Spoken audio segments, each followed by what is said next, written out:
Kawhi Leonard's 29 points and 10 rebounds. They've reclaimed home court advantage as this series shifts back to Los Angeles for Game 5 on Wednesday. We've got your post-game coverage right here on NBA TV. Welcome back into our studios. I'm Kristen Ledlow. He's Ryan Hollins. Steve Smith is joining us as well right here on Playoff Central Live. Guys, as we wait for these guys to get to the podium and address the media, let's start with some big picture concerns. How concerned are you about Luka Doncic and the Mavericks at this point? I'm extremely concerned in the sense that his conditioning, how much help does he have? You know, in games 1 and 2, there was such a high volume of Luka Doncic where he had the ball in his hands, where he's scoring, he's assisting. He was doing any and everything for the Dallas Mavericks, an organization in which I played for. He needs help.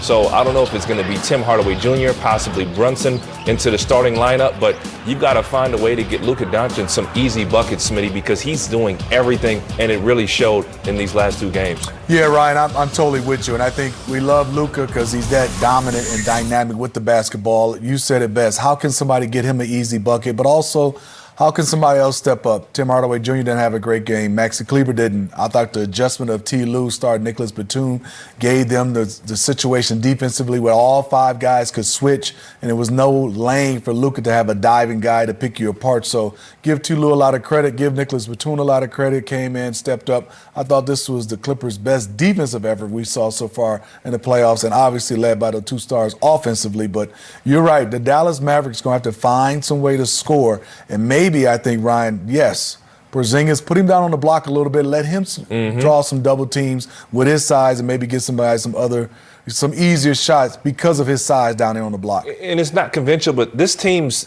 their offense predicates their defense. You know, that's just the way that Dallas is built right now. So if they can control the pace with Luka getting to the free throw line, attacking, that's when they nullify the Clippers. It's not going to be their defense, unfortunately, and the Clippers found their calling card, which was their defense. You mentioned, Smitty, that it was their defense that predicated their offense, but we talk a lot about the 1-2 punch that is Kawhi Leonard and Paul George and what those two are capable of. Break down what worked so well in this one from those two. Well, I think we start off with Paul George, how he's played.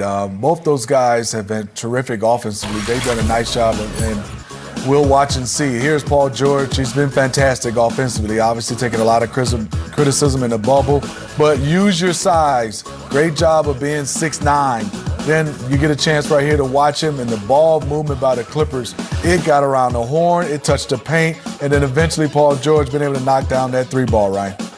Biggest thing I see with the Clippers this time around is trust. Look at Kawhi Leonard. He's not playing against a set defense. He's getting out early. No one stops the basketball. That's a bucket, Mr. MVP. And then again, getting on the block. Here's a mismatch. See, Dallas doesn't load up. You got 3 guys ball watching on the weak side. Okay, Porzingis is pointing. Should have been there. Pow, on your head, Kawhi Leonard.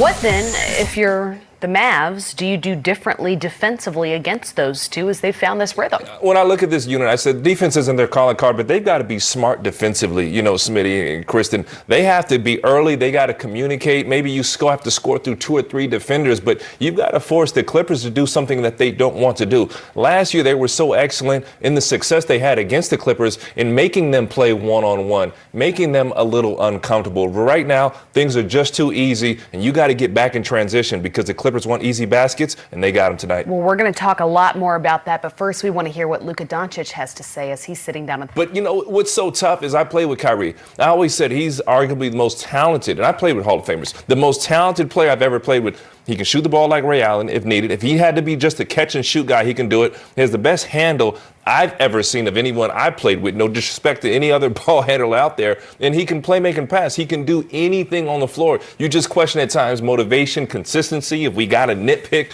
in James Harden, we see what he's done. But now James Harden's in a role, Smitty, where he can facilitate 18 assists tonight. Everybody said he's the one-on-one isolation guy. 18 assists. Are you kidding me?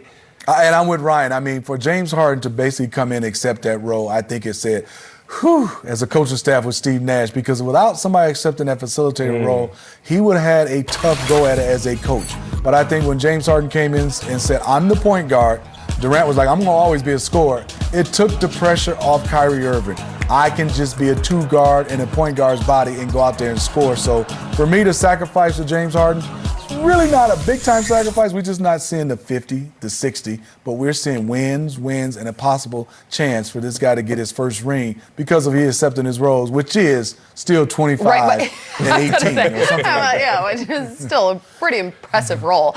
Ryan, I want to ask you, not who of these guys is the most valuable, not who of these guys is the best one-on-one player, but who of these guys do you see as the most important to potentially contending for a championship this season? They can't play this. They can't do this without James Harden. You know, James Harden has the ability to facilitate, score, and I always say he's a counterpuncher. You know, he takes whatever the defense gives him. If you get up into him, he flops. If you get physical, he gets to the foul line. But he can get anywhere he wants on the floor, and he's the most equipped to make those guys feel comfortable. Kevin Durant's excellent, but I don't want Kevin Durant bringing the ball up floor, especially not after an injury. And sometimes Kyrie just may not be feeling it. It may not be his night. But the one thing that James Harden has done is consistently he will make the right play. And guys, Kristen, I don't think that he got enough credit in Houston for making the correct play. Everyone saw the one-on-one.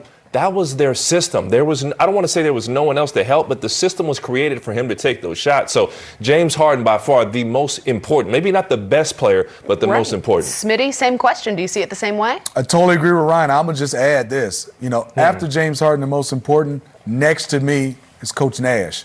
Because when it becomes down to Steve Nash, everybody says the chemistry of these three guys. Let's talk about a first-year head coach, and when it gets down to when they're having these tough games, how do we respond when there's three Hall of Famers, some of the best ever, all have a different idea? I think it's Steve Nash after James Harden is most important. Now, this team is quite obviously not looking beyond the Celtics, but the three of us can sit here and look beyond the Celtics if needed. This is a team that's looking to contend for a championship. So we can talk about their offensive numbers all day and night. But defensively, which of the teams in the Eastern Conference do you think could give this team the most problems? The Milwaukee Bucks. Really? You know, the one thing about Milwaukee, we talk about how prolific they are offensively. Now, Milwaukee said, you know, we're going to take the defensive route. We're going to trade and go out and get P.J. Tucker. We're going to make a move and also go out and get Drew Holiday. So those defenders can technically match up with that big three. And if we're going to say that there's one weakness that they couldn't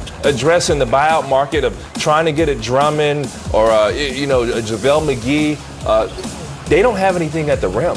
And Giannis Antetokounmpo has accepted this role, Smitty, of a roller and a diver. So the Milwaukee Bucks are a team that's athletic enough, they can defend. I know the scoring's not there, but I'd be nervous about playing Milwaukee if I'm the Nets. Ryan said it best. At the rim is the Milwaukee Bucks, and it's Joel Embiid. If he wants to go out there and play big boy basketball, I am with Ryan Hollins. Those are the two teams for me. I would even say more of the Philadelphia 76ers if he wants to commit Joel Embiid to every trip down, punishing the bigs and the Brooklyn Nets. Well, again, we'll continue to look ahead in the Eastern Conference playoffs, but the Boston Celtics are not done yet, and Brad Stevens is addressing the media now.